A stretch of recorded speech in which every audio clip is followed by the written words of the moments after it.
this YouTuber topic from 9to5mac.com. YouTuber sends AirTag to Tim Cook, and Apple returns it with a letter. You can read the whole article. I read the article, but I'm not really concerned about the article itself because they just talk about how it happened, how it went through the DHL and all this stuff. The whole issue is like, that's the point. Like, that's why they should have never made them in the first place, is because they're tracking tools, and mailing this tracker to Tim Cook allowed him to find out exactly where Tim Cook was. He used the older system, the sneaker net. I mean, he used mail, let the mail go through the carrying service, but through that carrying service, he was able to send this GPS device to Tim Cook. I don't know how far in the building it got. It's probably in the article. I didn't read that part about it, but once it got in the building, it's basically there. It could have been a bomb, but it wasn't. It didn't need to be a bomb, It just needed to find Tim Cook, and he found him. And that was the thing. Like, you're too important, Tim, to be spotted like that. To be that accessible, and it makes you think like, you question? I think some folks, they get to a level where they feel like with the money and all that stuff like that, they become impervious. I was actually talking to my girl about this, and I was like, I asked, I'm like, babe, like, what if we get to this point, everything happened, we become mega billionaires? I'm like, how will we be able to live life regularly? You know what I mean? And she went on this thing about, you got to think about, like, for instance, your Mark Zuckerbergs and all that. I'm like, you never hear about them, see them doing it. At least for me, I don't really see Zuckerberg and them in the news for, like, taking a trip here and doing, almost like what we see within celebrity, like modern celebrity stuff. But she was like, they gotta have security all over the place. Cause I'm like, if they got kids, that's an easy lick for if they want to be out and about for ransom. I don't want to sound like I'm plotting and like that. I'm we were just doing brains to think about things, and I'm just like,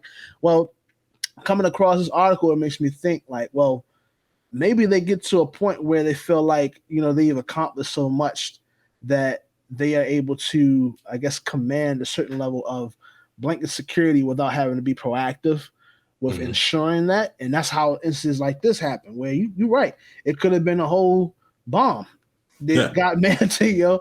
And then, you know what I mean? And then you're talking about ain't a Cold War. It's a real war going on between, like what has always been between corporations. So, that's but it just makes you think, like, why. It makes you question, like, why is it that, certain things like this happen? And I think it's because, folks believe that, they're not really thinking on the level of the average person as far as security and everything. They think that their money alone may be the security they need, right? Or the notoriety they have, security they need. But it's always somebody out there, like we said, in one of the greatest movies of all time, Dark Knight. There's some people that just want to watch the world burn. You never know. It don't matter what you have. People just find they, they make it their purpose just to fuck with you. You know what I mean? And you need to have the right things in place to prevent that from happening. Yeah, because this basically got through their security detail. It went through the whole DHL. Like, normally at some point somebody would have scanned the mail. Like, when they go through, like, a lot of these carrying services usually have some type of X-ray machine or something that your package had gone through to verify that there ain't nothing ticking in there. There ain't nothing crazy going in there. They probably looked at it and saw it, said it was too small to be anything dangerous, so they just let it go. Didn't really recognize the fact that it had a GPS chip in it that was being tracked every second. They probably thought that was just part of the deal. That's just what it is. Depending on the package, got through the office of Apple, got through their security. It got to the headquarters, obviously, based on the picture there, but all the people that handled it beforehand, that just passing it on to him. He let society do the work for him to track him. you know, people go through all these hacking attempts. Like, let me see if I can identify the IP address or the MAC address of Tim Jobs' phone through the Apple network. All this. He let society. It's more of a social engineering thing. He just said, "I'm gonna make this letter out to Tim Cook, send it to him. Society will take care of the rest." And they definitely got it to him, and that's what it is. That was a flaw that nobody else perceived. Now all this stuff that people kept saying, like, "Yo, you're making." I mean, even with Tile, you know, Tile doesn't get as much of a they didn't get as much like complaints about it as AirTag would, being Apple, about, you know, having all these trackers everywhere. But even with Tile, just like AirTag, you got GPS on all these things. People still to this day don't fully know that they have trackers in their phones. In their phone, yeah. So like, it's not like, it's not common knowledge. You just think about it, it's because people don't have common sense. Do you think, like, if you're using your GPS, how do you?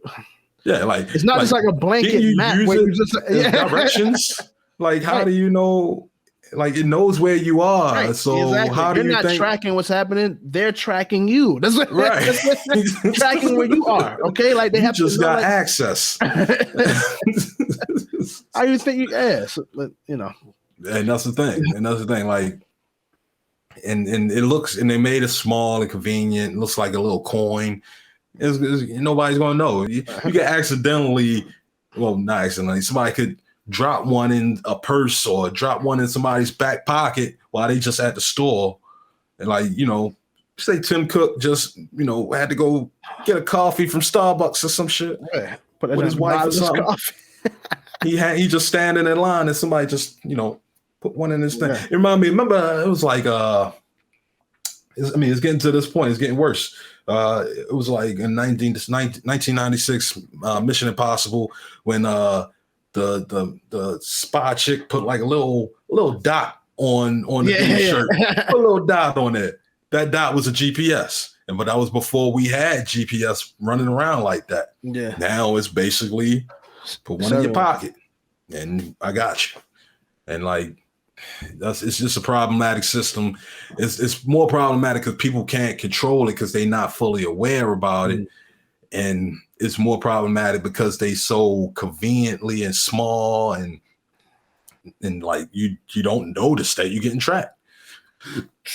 Like these are the consumer trackers. These are the ones that people know about. These aren't the experimental ones. Like the one that's military high tech joints, yeah. You want the one that's the size of your pinky nail. Yeah, I mean, like it can tell your DNA. Yeah, that's just the experiment stuff, right? Like, and this is just stuff that everybody can get. You can go buy 4 of these for like $60 somewhere. So like that's what makes this really a problem. And the fact that it got back to Tim Cook, it's supposed to be a message to Tim and Apple to be like, yo, these things are problematic in general, because, you know, it's not even just that there's the GPS track on, it's that all the iPhones that's around talk to these things. So they all tracking them back, pointing back, talking to each other, saying, here's where the tag is, the AirTag's over here, or AirTag's over here. And it's just too much, man. And that was supposed to be a message to Apple, but Apple just going to be like, they're going to throw it to the side. You'll never talk about it. Nobody will ever hear about this. Like, besides the people that listen to this or people that read this article, ain't nobody that buy iPhone going to hear about how Tim Cook got tracked by his own device. Right. No, I had a question as we close, like as we come into a close, man. I was at, like, and this is completely like off of what we was talking about, what we were doing.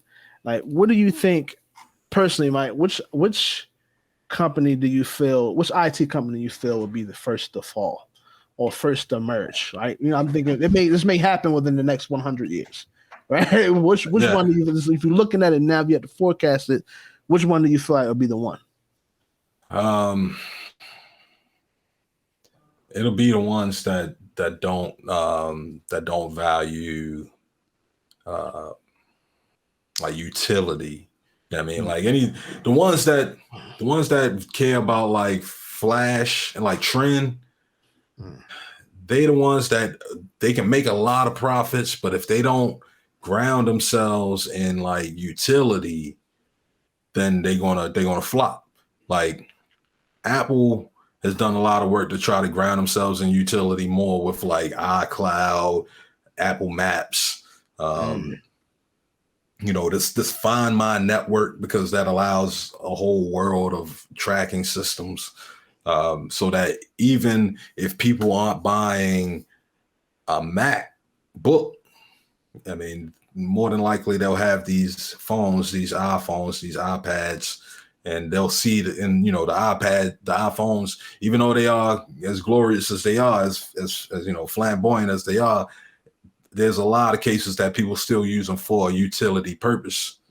So they could potentially hang on. But if it's a company that doesn't find utilitarian purpose, where it's like, Google finds themselves in a good position because like, even though they get a lot of money off of ads, they have a lot of information and they can package and sell that information in any way possible. Or use that information to create something.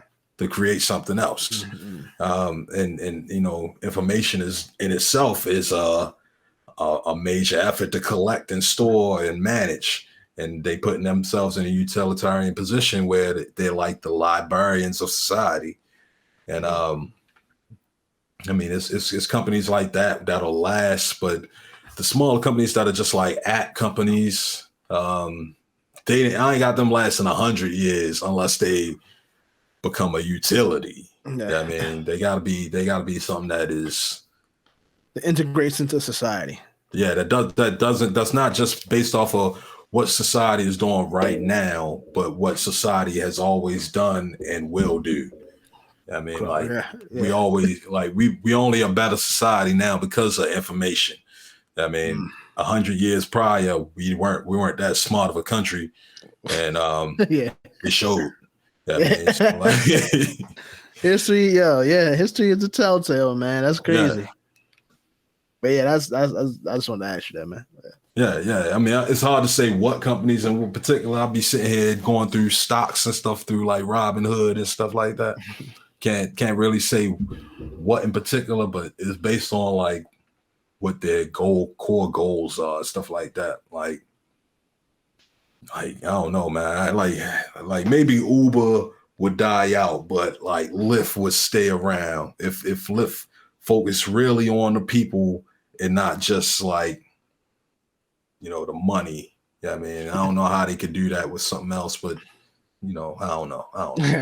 I ain't about to, don't put no stock investments based on my ideas, because I'll be shifting back and forth a lot, because I'm like, wait up, nah, I got a new idea, make me think a whole nother way about something. Right. But